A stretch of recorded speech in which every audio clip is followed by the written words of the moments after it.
Thank you very much for being here tonight. My name's Emma Lemire. I'm from the Ministry for the Environment, and I work in the climate change analysis team and was involved in the production of the updated coastal hazards and climate change guidance. So I'm really happy to be here tonight. I'm just going to do a quick fire sort of overview of the purpose of the guidance and the wider adaptation context in which it sits, and then I'll hand you over to the experts. Okay, so as you're probably well aware, in New Zealand, local government shoulders a lot of the responsibility for adapting to climate change. And the Ministry for the Environment provides climate change adaptation guidance to support local government in doing that. The current guidance we have consists of 3 manuals, and it contains both climate projections and planning guidance. So we updated the climate change projections in mid-2016. And the guidance helps local government to manage the risks and opportunities from climate change. And the Coastal Hazards and Climate Change Guidance was recently updated, and we released the new version last December. This was the first full manual to be updated, mainly because it's the most widely used, and coastal hazards are quite a big issue here in New Zealand. So the Coastal Hazards and Climate Change Guidance supports councils and communities to adapt to the increasing coastal hazard risks posed by climate change and sea level rise. We updated the guidance for a number of reasons. The last version came out in 2008, and since that time, the Intergovernmental Panel on Climate Change released their 5th assessment report. So we've incorporated those scientific developments. And in that time, the New Zealand Coastal Policy Statement 2010 also came out. And new methodologies to address uncertainty and change have been developed.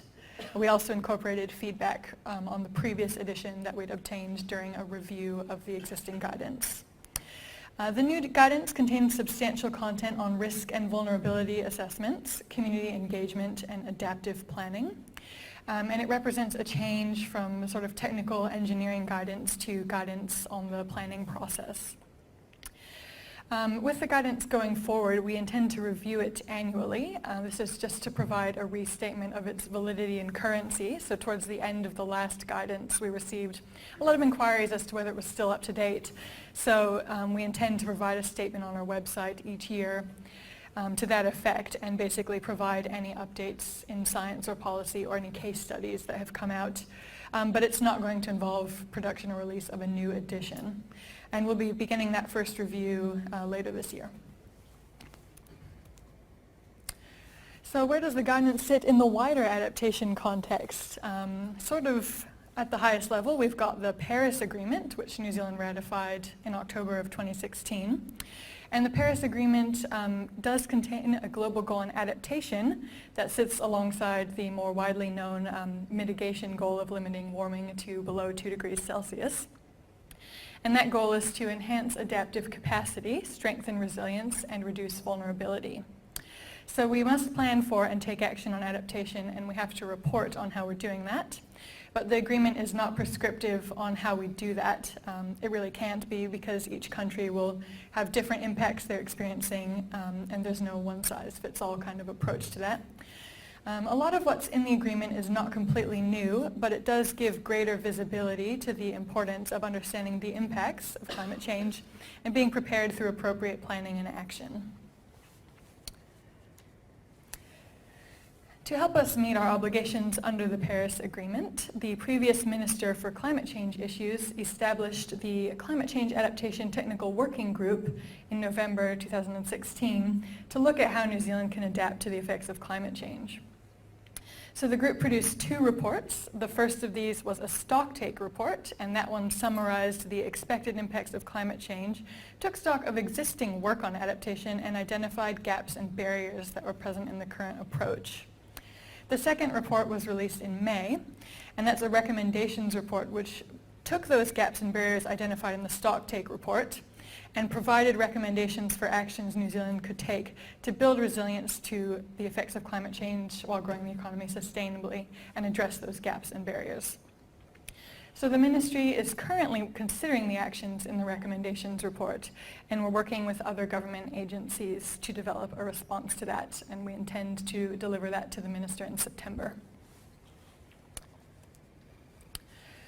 Now, The other big thing we have going on at the moment, I'm sure many of you have heard of it, is the Zero Carbon Bill. We wrapped up 6 weeks of consultation on that in mid-July, and we're currently working to introduce it. So the bill will set the long-term commitment to transition New Zealand to a low-emissions and climate-resilient economy. And it will provide the certainty for New Zealanders that no matter what government is in power, New Zealand has an approach to climate change that will endure political cycles.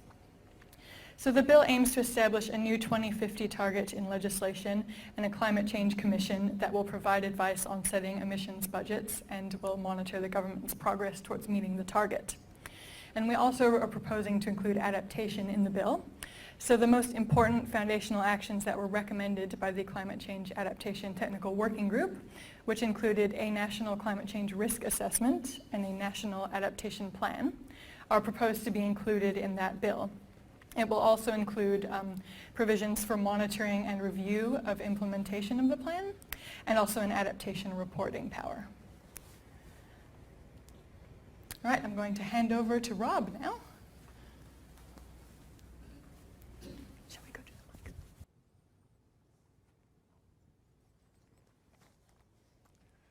Kia ora koutou, my name's Rob Bell. I'm a coastal engineer from Niue in Hamilton. So I know everything about coasts, but I do have an annual camping holiday in Ohiwa, so I have a little bit of experience. The guidance is quite a tome because it includes quite a number of aspects to coastal hazard and management, but there is a summary. It's a good read. My son-in-law, who's an accountant, has read it, understood it, so there's a good read for the weekend if you want to get into the summary. In terms of the guidance authors, there were 5 of us, so you'll meet Judy Lawrence shortly, and myself, and then there was Paula Blackett and Scott Stevens, who are my colleagues in Niue and Hamilton, and then we had Sylvia Allen, who was a consultant planner. But we also had a number of other authors who had experience to round out the disciplines that we needed to bring this very complex issue of managing coastal hazards and climate change. So in terms of the context, what are we dealing with? We've got a situation, and it has been developing over some decades, with rising sea level where we have a changing and ongoing and rising risk. So we have to deal with that exposure not only because areas are being developed, but also we've got this rising hazard on the back of rising sea level.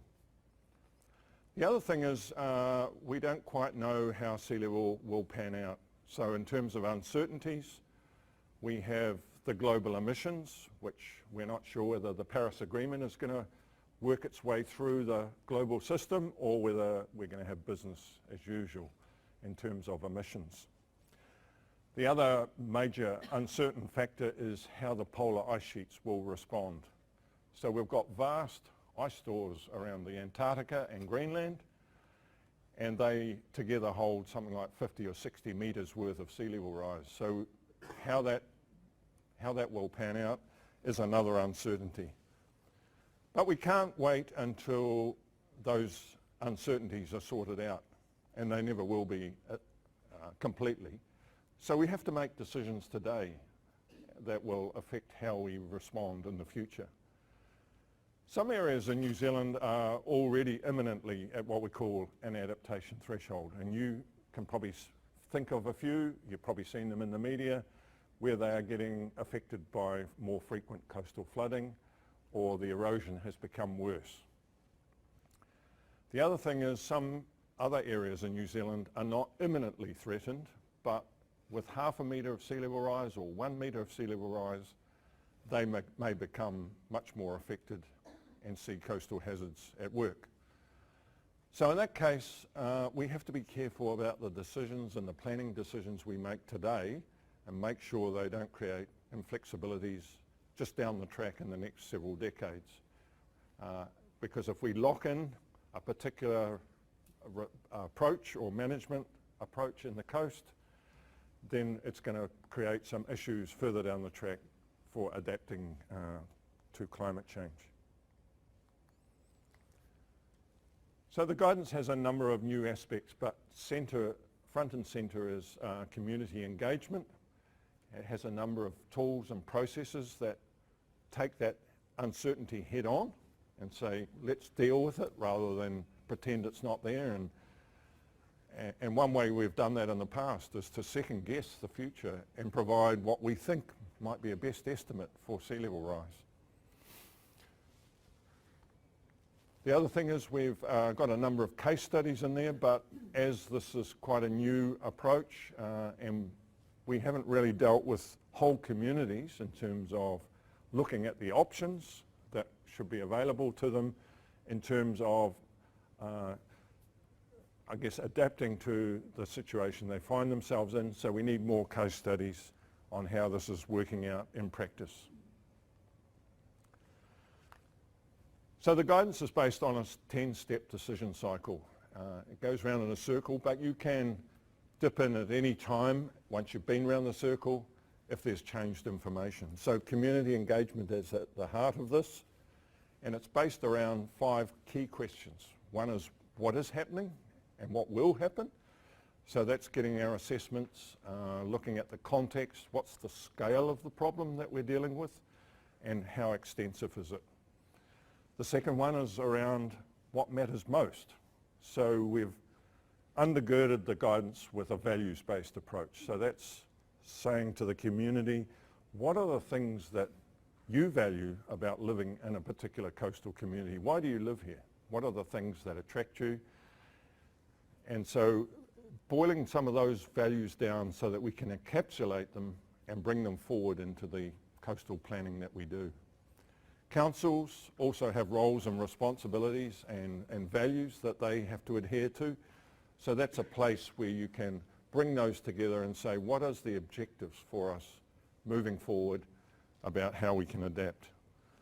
The third thing is, okay, what can we do about it? And so it's looking at various options, short-term actions, long-term options, and then through that process working with the community saying, how do we implement the preferred pathway for the next 100 years? Because under the coastal policy statement, we have to plan for at least 100 years.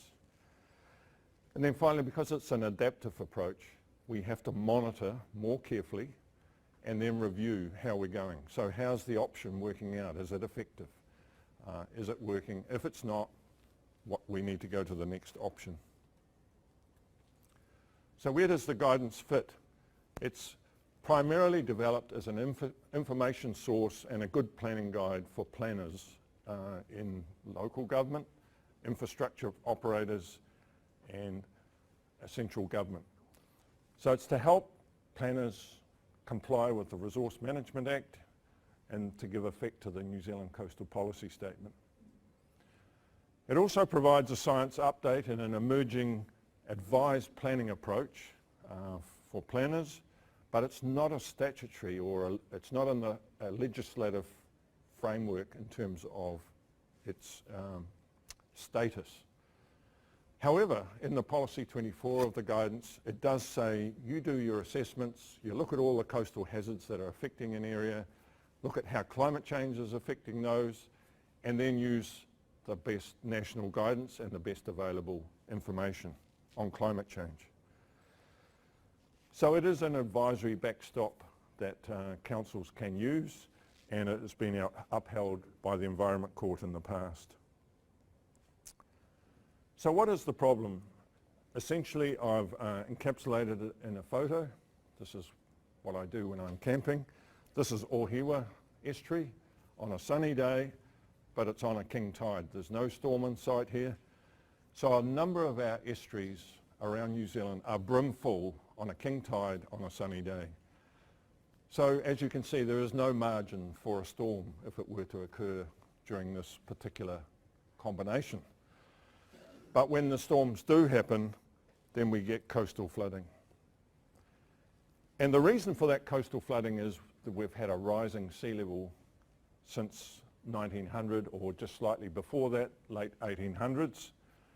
And this is some plots of annual mean sea level from the 4 main ports in New Zealand. And in the dark blue, coming in the early 1970s, we've got Moturiki, which is the gauge just down the road there that Niwa runs. So you can see in the latter part, sea levels in New Zealand generally move up and down, whether it's La Nina or El Nino, at much the same response up and down the country.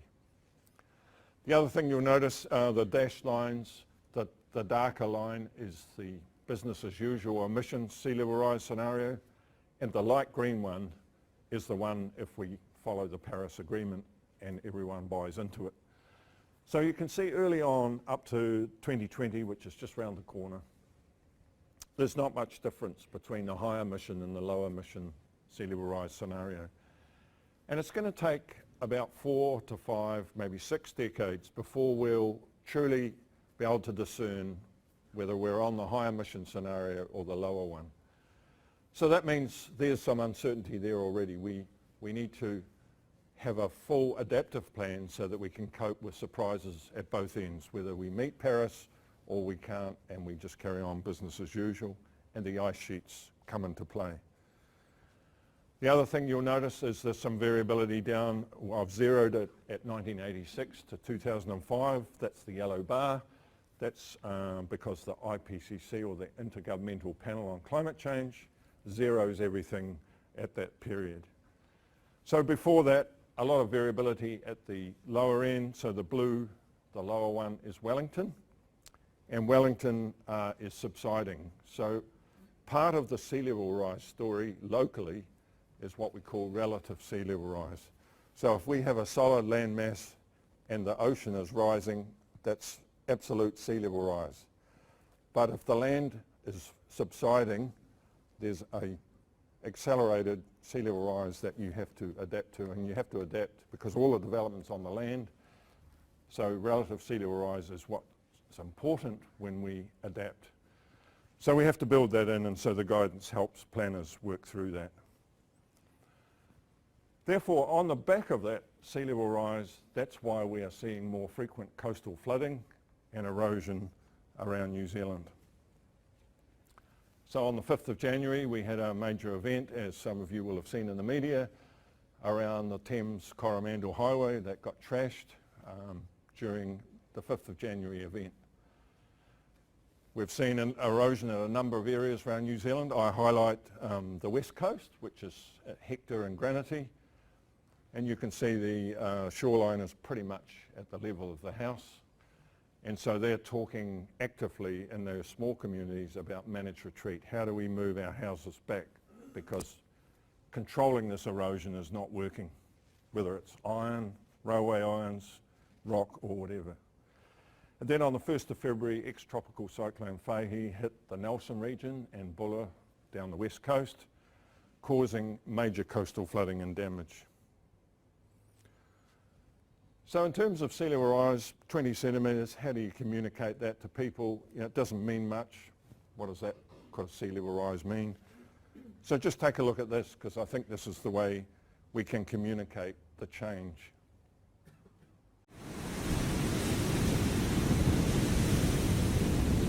We noticed the waves coming over the wall on Temeke Drive and came down to look at the carport, which is slightly lower than the street level. And it was dry when we came down, and then within 10 minutes it was like a river running down the drive and it flooded. It was like driving on the beach, coming around the beginning of the Esplanade, and then of course you come around and everything, all the roads are just smashed up.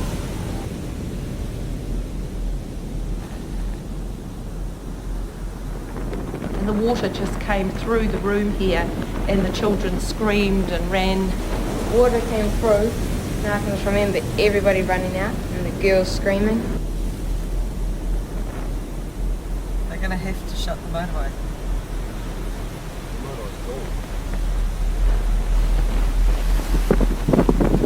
We're driving along the shore. Look, it feels like it.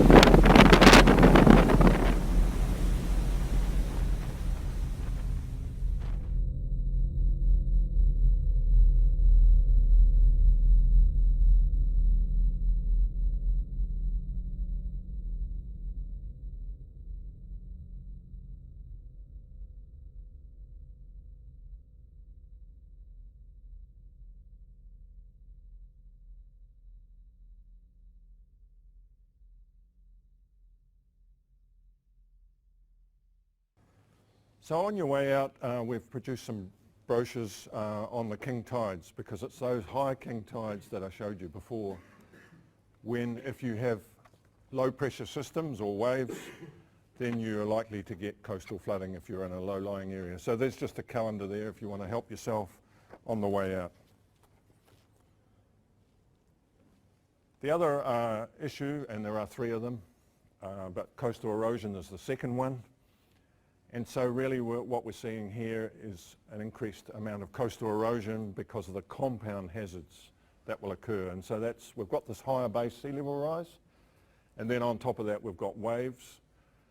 If your stormwater and groundwater is higher, then wet sediment erodes more quickly. So that exacerbates coastal erosion. Then with changes in rainfall patterns and so on, we're going to see changes in the sediment supply. The other thing is in our estuaries around our harbours, like Tauranga Harbour, we're going to see, as sea level rises, the encroachment of those areas, like I showed at Ahiwa, where on fortnightly spring tides eventually they will become permanently flooded and will erode as well. The other thing with erosion at the open coast is where we've got public access ways and we've got boat ramps, for instance, that also provides a secondary flow path for when we've got elevated waves and storm tide situations.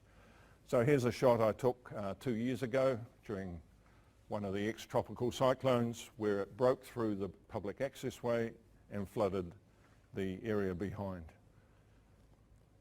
The other key message we're giving through the guidance is that while coastal erosion will increase, it will remain a localised problem that will affect front row property owners in particular, but coastal flooding will take over as the dominant hazard in terms of risk, number of areas affected, number of houses, number of people affected, and its extent.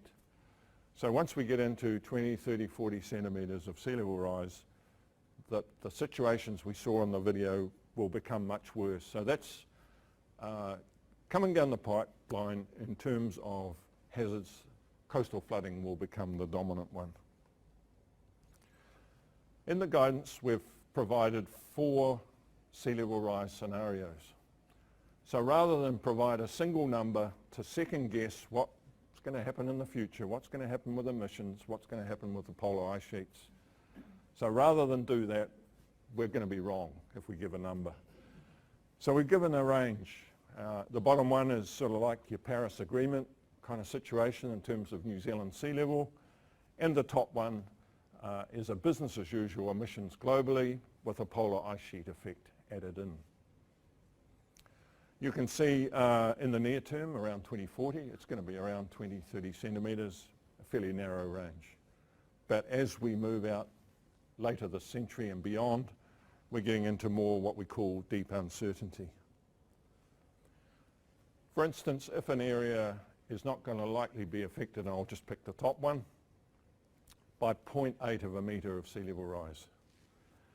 So if that's where it starts to get affected, there's a whole 100-year window between the higher scenario and the lower scenario when that sea level rise might be achieved.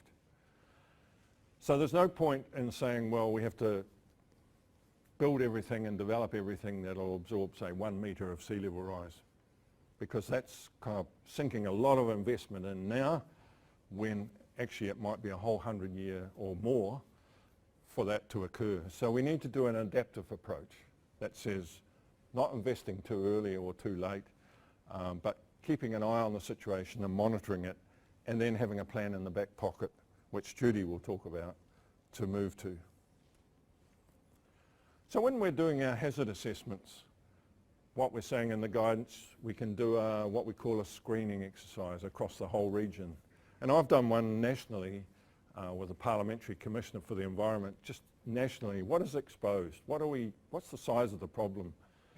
And we're looking at $15 billion worth of houses just between 0 and 1.5 metres of coastal land around New Zealand. Then you can get a tiered approach and look at in more detail at the areas that have the highest exposure. We're saying also when you're doing hazard assessments, working with communities to make it transparent what your methods are, what you're doing, and how you communicate that, and the scenarios that you use. Another way is to provide information to people and create some awareness. And the coastal inundation tool that Waikato Regional Council has on their website has been very useful for this, where they can play with a slider. You can look at areas that will be impacted and flooded with different sea level rises.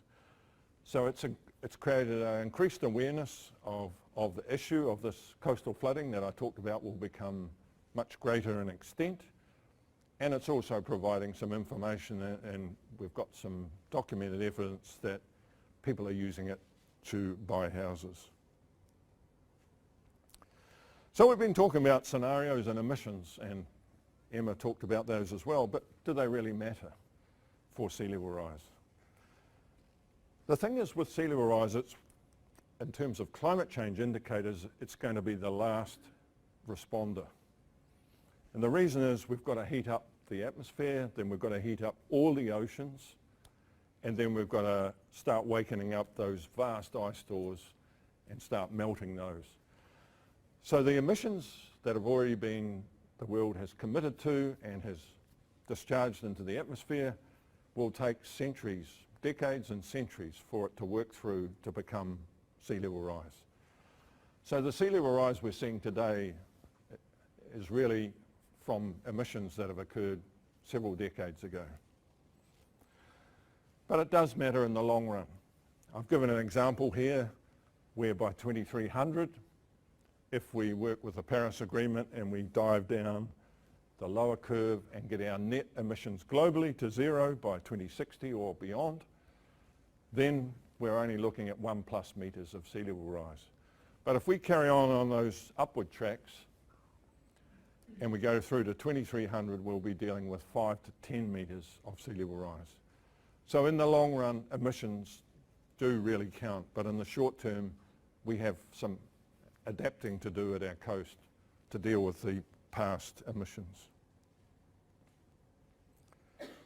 So as I said, in the 10-step decision cycle, engagement is at the heart of the decisions and the cycle. So engaging with our communities, understanding what they value, and working with them to come through to some preferred pathways and options for adapting in the future. In the past, a lot of work that has been done, particularly as I've worked on engineering projects where we've been at the informed consult end of the spectrum. And that's where, you know, as an engineer, you might decide and work through some numbers and crunch some numbers and work out that options A, B and C are the best for this region, and you advise and consult and say, we think option B is the best for you. Whereas what we're saying with this adaptation process, where we're looking at options and actions, is to work at the collaborate end of the spectrum. And even with some of our Māori communities, we can work at the empower end as well. So that's working together with communities to work through and workshop and brainstorm the options for a particular area, because each local area has its own issues and its own values. So just a couple of slides around how do we do those risk and vulnerability assessments so that we can provide some information to those collaborative processes. So risk really means at the highest level the effect of uncertainty on objectives. So we all have objectives for our communities. Councils have objectives they have to meet in terms of the water services and the stormwater they provide. And it can be usually expressed as a risk source, so that's the hazard and its presence, and then the type of impact. It could be a compound hazard, where you've got rainfall combining with storm tide and groundwater. In the guidance, we ask that we focus particularly on the consequences. So you can have consequences affecting objectives, and so that's the damage, what's the impact, what's the effect. There's also risk has an element of likelihood, and what we're saying is in the past we've argued a lot about the likelihood of sea level rise by 2100 is so-and-so, or what is the likelihood of any of those scenarios occurring. You can get buried in detailed arguments about those. So we're saying let's focus on consequences and use those scenarios to stress test and check out and look at the sensitivity of our options. Then when we look at our communities, we need to broaden that out to say, what is the vulnerability? The vulnerability is sort of the predisposition of a community or a system to be adversely affected. And so it's much broader than a risk assessment. It's around the ability to cope. And so one of the key things is the adaptive capacity. What is the capacity of your community or the institution you work for and the plans they have, and particularly RMA planning process, how much adaptive capacity is there to absorb shocks and an increasing number of events. There's also the sensitivity of things people value to harm and damage. And one of those things that we're increasingly going to see, we're going to get a lot of wet areas. So you have flooded areas that will occur as rising groundwater comes through the ground with rainfall, for instance. So what's the difference, and how do we prioritise our risk and vulnerability assessments for the areas that get wet versus the areas that get damaged by floods? So we're going to have to make some of those choices. There's the attachment to place. So if we're going to be building seawalls or some other option that clearly can be demonstrated will affect the beach and create some issues around loss of high tide beach, then is that an amenity that the community really value, or do they prefer the seawall? So some of these vulnerability aspects need to be worked through with the community. And insurance cover is something of real concern to people, and if you start to see withdrawal of insurance with the number of events that's going to occur, then that too is a vulnerability in the system. Finally, in terms of reduced levels of service, if we've got stormwater and wastewater, if they're going to be affected, they could in fact be game breakers for some parts of our communities or some of the small coastal communities. So I'll just hand over to Judy now, who's going to work through some of the adaptive planning that I've alluded to.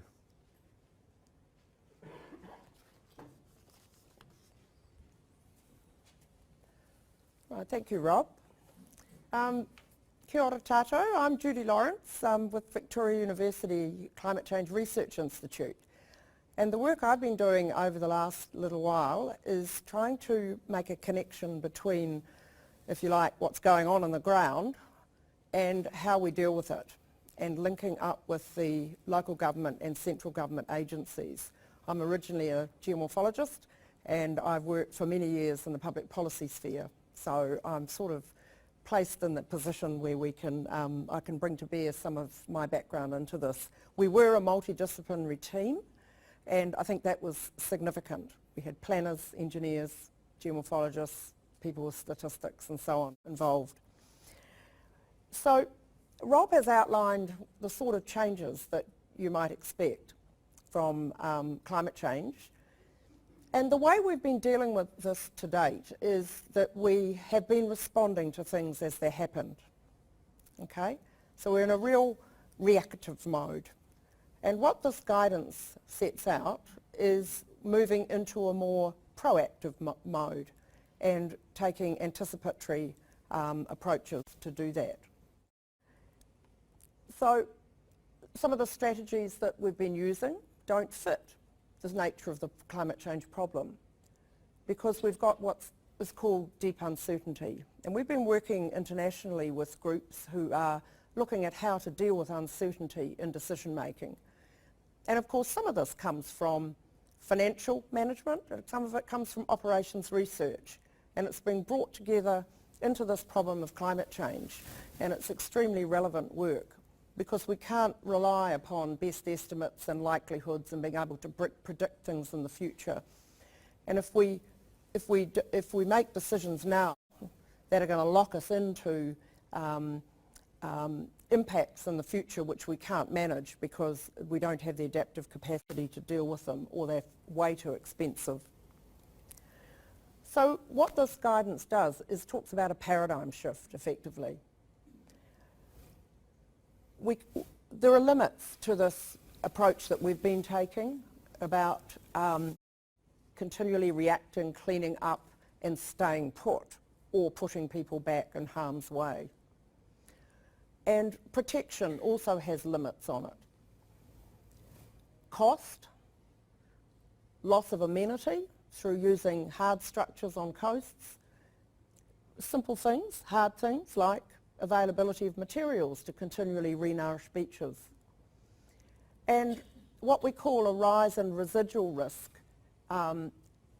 If hard structures overtop or breach, as has happened in this district, the damage is actually way bigger than if other options may have been taken which worked with the risk, like making room for the river or making room for the coast, for example.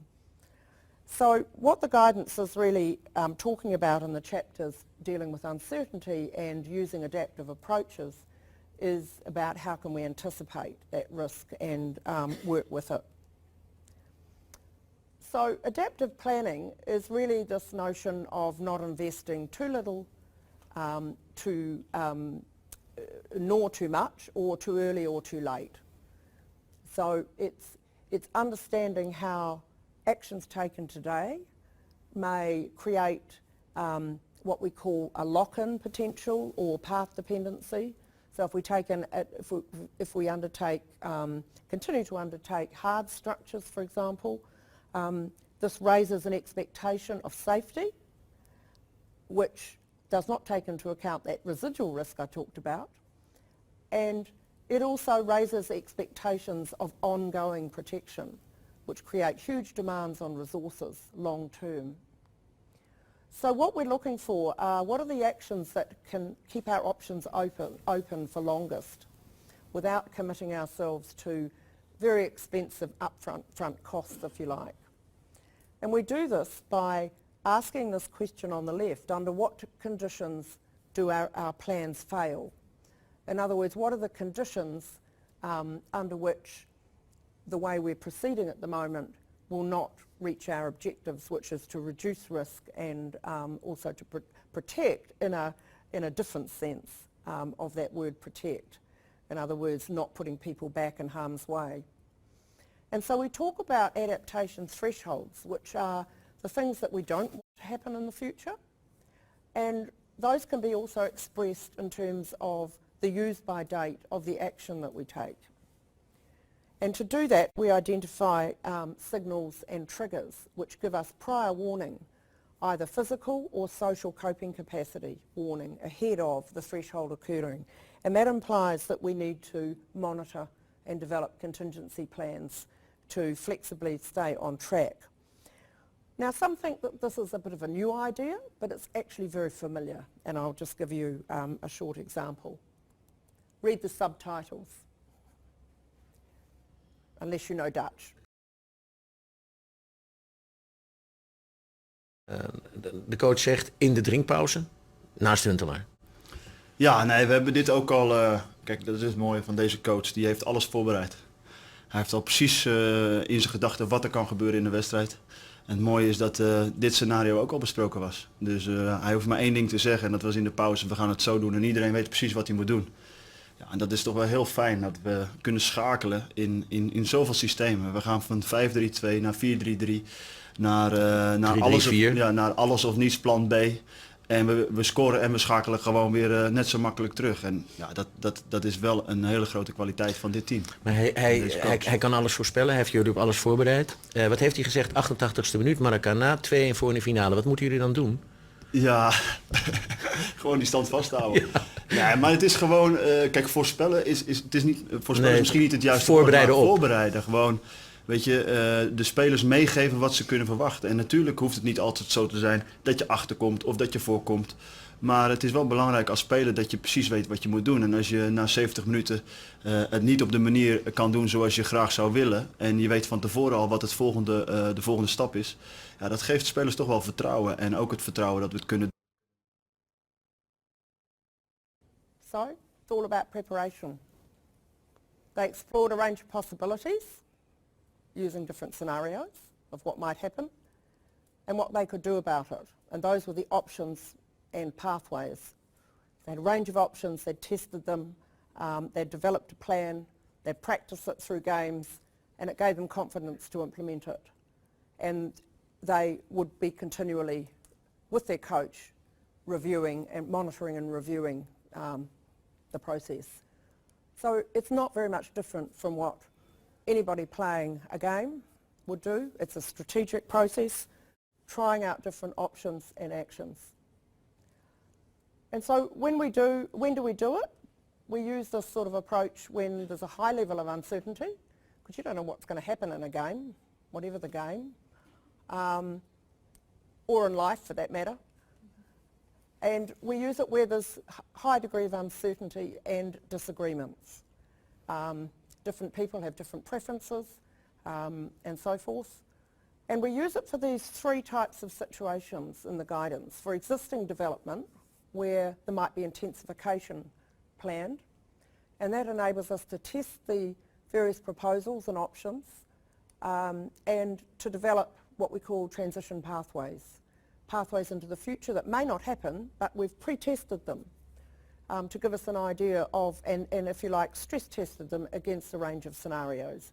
Very like the structural engineer will stress test a metal object until it breaks, okay? We're doing that in a sense before we actually take the action, when often it's too late because people break and we don't want that. So we use it for new developments, which of course have a long lifetime. If we make investments in infrastructure and hard assets, those developments are going to be around for a long time. And the more we do of it, the higher the consequences are going to be. And we also use it at a lower level for the hazard screening, as Rob has outlined. So what it does is it considers the consequences of a range of scenarios, and it builds flexibility into the process while we're trying to reduce negative consequences in the future. And one way of illustrating this is to use the analogy of a route map or the metro map. When you go to London, you get your map out. Well, no, you look at it on your smartphone actually, you get directions from Google. So, but you get the point. We develop a set of, where is it here? A set of options, which we've just listed a few here. There could be many more than those, and some of them could be, you know, creating space for the coast, at the coast, reserves, for example. And this current situation has a lifetime that's going to finish here. So what you want to be able to do is to have a range of options that you can consider, and then ask the question, under what conditions are they going to fail? And you do that by testing them against a set of scenarios, okay? So the scenarios will have, each scenario will give a different idea of how long each of these might last under and what conditions they might last under. And so you're testing a different set of pathways. Also what you can do is you can have, this depicts a parallel set of or simultaneous actions, and in this case it could be planning options, for example, that you put in place to buy some time before you might want to implement adaptive buildings or a managed retreat option, for example. So you might have a number of options that are operating parallel in time. Now to do this, we ask these questions. Will the short-term actions and longer-term options meet the long-term objectives? So the first question we ask is, what is the objective of the exercise? And in the higher level objective is to reduce risk. And we ask this question, will it increase or decrease the exposure to not the risk today, but the changing risk over time. And what combination of options will give the greatest flexibility? And we need to test their side effects, because some of them might be perverse. And we need to know that before we commit ourselves to putting things on the ground that are going to last a long time. And also we need to ask these questions about what other measures might need to be put in place for monitoring, for example. And I'll come to that in a minute. So this is a bit of a schematic. When you're working through, where are we? Can't find it. There it is. You don't want to reach the adaptation threshold, because that's when the harm will occur.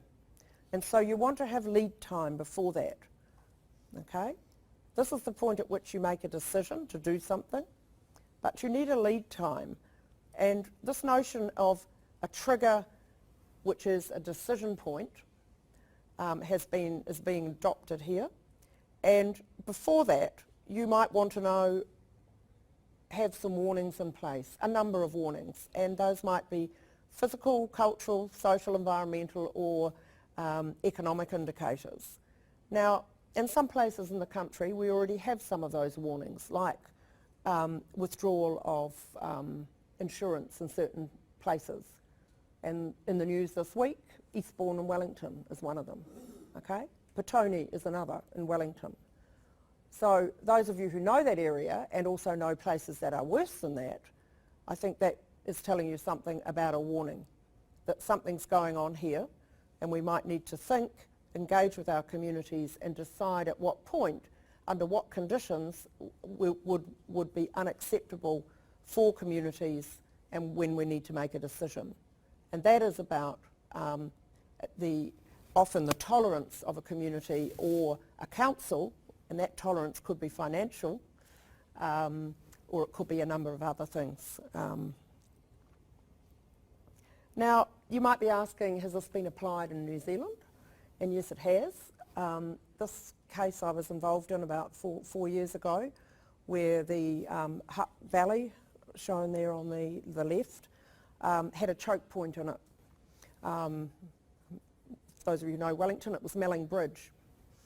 And a number of buildings had been built around that, right effectively in the floodway.